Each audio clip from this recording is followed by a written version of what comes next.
Ladies and gentlemen, may I introduce my 52 assistants. Notice the contrasts of style and character. They range from ingratiating simplicity to regal splendor. Some are passive and inert, others brazen and belligerent, some suicidal, just like you and me. But card artistry, just like other theatrical forms, music and dance, has its own styles, its own classics, its own genres. I'm going to start my show tonight by doing the same effect in 3 different ways. First, in the flashy American style, you'll all remember from the 1970s.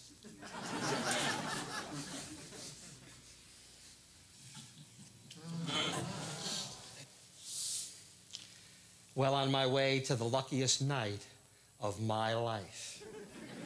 Now, the same effect as you might have seen it performed by a European.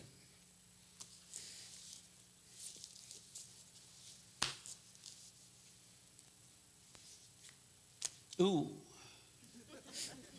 An old Meters tune, Just Kissed My Baby, going back for number 2.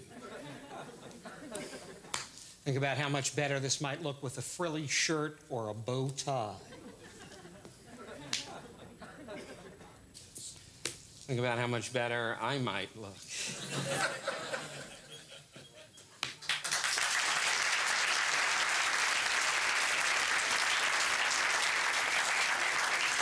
Now the same effect as you might have seen it performed in a drawing room, very much like this one at the turn of the century.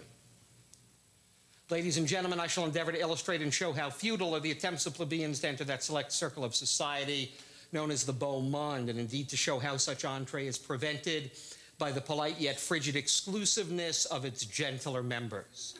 Let us assume it is the occasion of a public reception. Our table the hall, our deck the common herd, and we would fittingly select the 4 queens as representing the feminine portion of the smart set. Now, as would naturally be the case, I shall besiege these high-strung patrician ladies with attentions from the lower orders, which these next 12 cards shall represent. I shall start by placing 1, 2, 3 commoners on Her Majesty, the Queen of Hearts. The next 3 outsiders on the Queen of Diamonds. And though the mention or notice of all these suitors is equally abhorrent to the grandes dames, I shall treat them alike by placing on the Queen of Spades 1, 2, 3 more rank outsiders. Finally, the last 3 who have been closest to the bottom, therefore least crowding and most deserving to proffer their homage on the Queen of Clubs.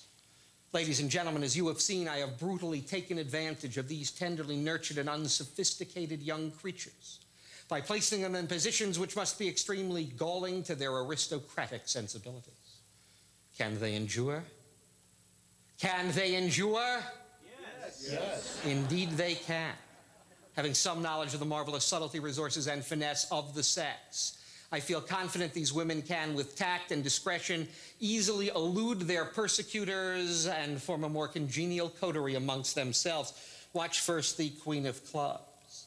Watch her as she turns her back on the suitors and then goes to Windsor for the weekend. Next, the Queen of Spades, slightly more daring than the others, tantalizes the men, Gucci, Gucci, goo. Amidst their consternation, makes good her escape.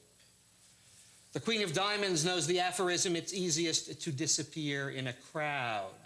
Now you see her, and alas, now you do not. Or, as I suggested only a moment ago, is it possible these women could seek out each other's company?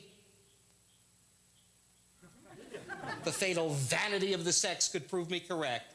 That's 1, that's 2, that's 3, and that's 4.